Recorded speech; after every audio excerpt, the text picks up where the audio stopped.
సికింద్రాబాద్ మారేడుపల్లిలో విషాదం చోటు చేసుకుంది. పెద్ద నోట్ల రద్దుతో ఆంధ్ర బ్యాంకులో డబ్బు డిపాజిట్ చేసేందుకు వెళ్లి ఒక వ్యక్తి మృతి చెందాడు. మృతుడు రిటైర్డ్ ప్రభుత్వ ఉద్యోగిగా గుర్తించారు. దీనిపై మరింత సమాచారాన్ని మా ప్రతినిధి రమణ ఫోన్ లైన్ ద్వారా అందిస్తారు. రమణ, చెప్పండి, రిటైర్డ్ ఉద్యోగికి మృతికి సంబంధించి ఏంటి? మొత్తంగా ఈ పెద్ద నోట్ల రద్దు వ్యవహారంతో సామాన్య ప్రజలైతే తీవ్ర ఇబ్బంది ఎదుర్కొంటారని చెప్పాలి. ప్రతిరోజు గంటల తరబడి బ్యాంకుల వద్ద వేచి చూడాల్సిన పరిస్థితి ఉంది.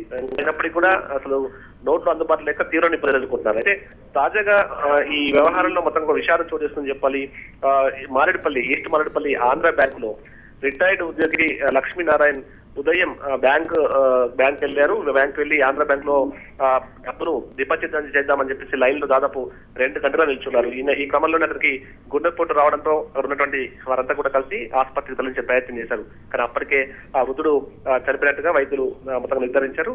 ప్రస్తుతం ఆ కుటుంబంలో విషాదం నెలకొంది. అయితే ఉదయం నుంచి దాదాపు అంటే లైన్ లో గంటల పాటు వేచి ఉండడం మూలంగా ఆయన అస్వస్థకు గురైనట్టుగా అయితే బంధువులు ఆరోపిస్తున్నారు. ఏదేమైనా ఈ ఘటన ప్రస్తుతం విషాదం నింపిందని చెప్పాలి. ప్రస్తుతం అతని మృతదేహాన్ని గాంధీ ఆసుపత్రిలో ఉంచారు. శిలా. Right, thank you Ramana.